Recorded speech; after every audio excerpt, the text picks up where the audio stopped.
क्या हिमाचल में भांग लीगल कर दी गई है?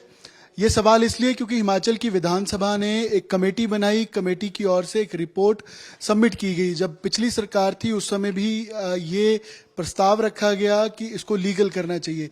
इस बार जो कमेटी बनी उसके मुख्य जो चेयरपर्सन है वो जगत सिंह नेगी थे, कैबिनेट मिनिस्टर हैं, रेवेन्यू मिनिस्ट्री और बागवानी मिनिस्ट्री इनके पास है।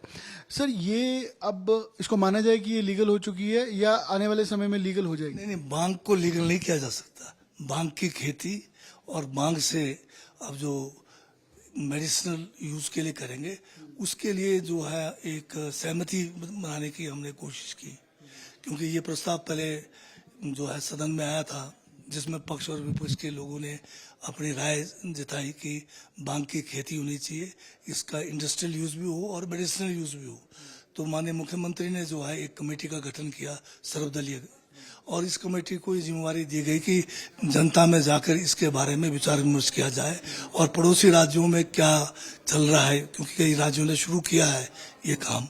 तो इन सब बातों को ध्यान में रखते हुए ये कमेटी ने जो है भ्रमण भी किया विभिन्न इलाकों में, और सारी जानकारी हासिल करने के बाद एक प्रतिवेदन रिपोर्ट हमने जो है विधानसभा में ले किया। क्या रिपोर्ट में क्या है सर? आपकी क्या फाइंडिंग थी रिपोर्ट में हमने कहा कि जनता चाहती है कि इसका खेती हो, हिमाचल की जनता, क्योंकि हिमाचल में होना है ये।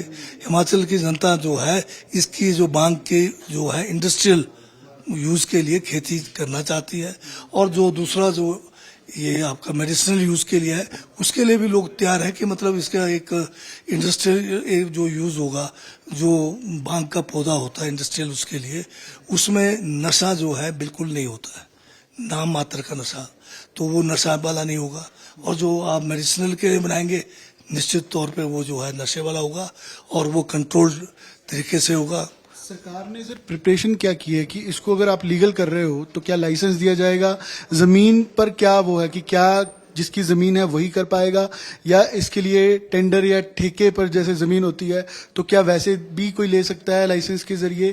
तो इसकी जो इसको इलेबोरेट करके आप जरूर बताइए कि आपने क्या सोचा, कमेटी ने क्या सोचा कि कैसे इसको कैसे आप चाहे रेवेन्यू के लिए कर रहे हैं लेकिन कैसे किया जाए?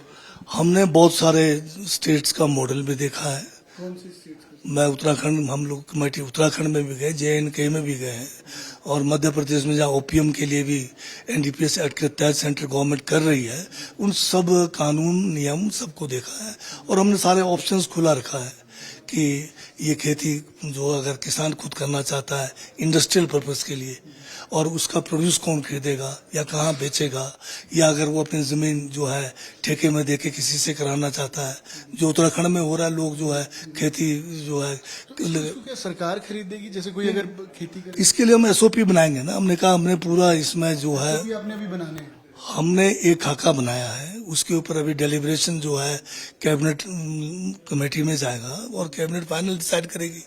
सब लॉ डिपार्टमेंट, इसमें कई डिपार्टमेंट्स इन्वॉल्व है, तो लॉ डिपार्टमेंट की भी राय होगी, इधर से एग्रीकल्चर डिपार्टमेंट की भी राय होगी, इधर से एक्साइज वाले भी होंगे, तो सब मिलकर एक बेहतरीन जो है। ये कब तक हो जाएगा सर ये सब? आज जो है हिमाचल के जो है विधानसभा से एक सहमति हुई है कि ये होना चाहिए, इंडस्ट्रियल और मेडिसिनल यूज के लिए इसकी खेती की जाए, तो अब हमें रास्ता खुल गया है।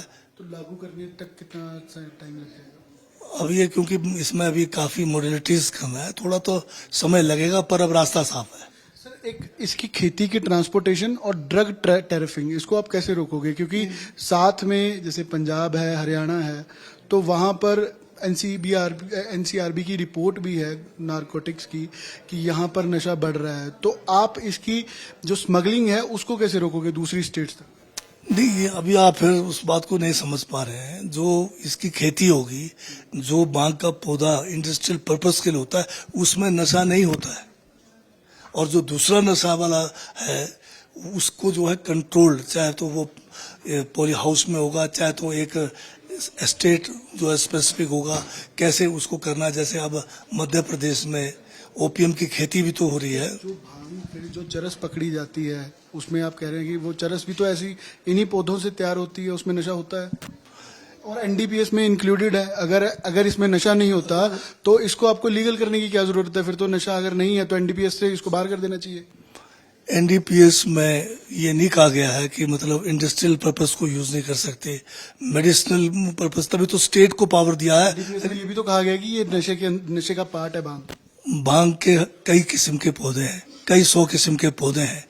कुछ पौधे ऐसे हैं जो नशे वाले हैं, कुछ पौधे ऐसे हैं जिसमें नशा ही नहीं होता, सिर्फ उसके जो प्रोड्यूस है उससे कई 100 उत्पाद तैयार हो रहे हैं। कपड़ा बनता है, क्रीम बनता है, फ्रूट बनते हैं, उसमें नशा ही नहीं है।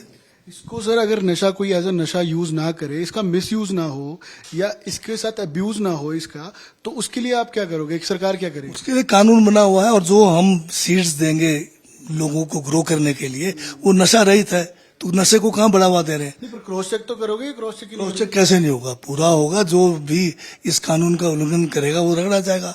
यहाँ पर हिमाचल में ओपीएम जो है उगाने के लिए हमें जो है कोई परमिशन नहीं है, पर फिर भी लोग पकड़े जाते हैं। कोई अपने खेत में थोड़े से जो है पौधे पकड़े जाएंगे तो उनके ऊपर एनडीपीएस लगता है। रेवेन्यू में कितना फायदा होगा? रेवेन्यू तो अभी कैलकुलेट करेंगे, अभी तो जनता की राय ली है हमने। रेवेन्यू आएगा, निश्चित तौर पे बढ़िया आएगा। ठीक है, तो जगत सिंह नेगी इस कमेटी के मुखी थे और इनका मानना है कि भांग के अंदर नशा नहीं होता, पौधों की अलग अलग किस्म है और उसके लिए क्रॉस चेक भी किया जाएगा।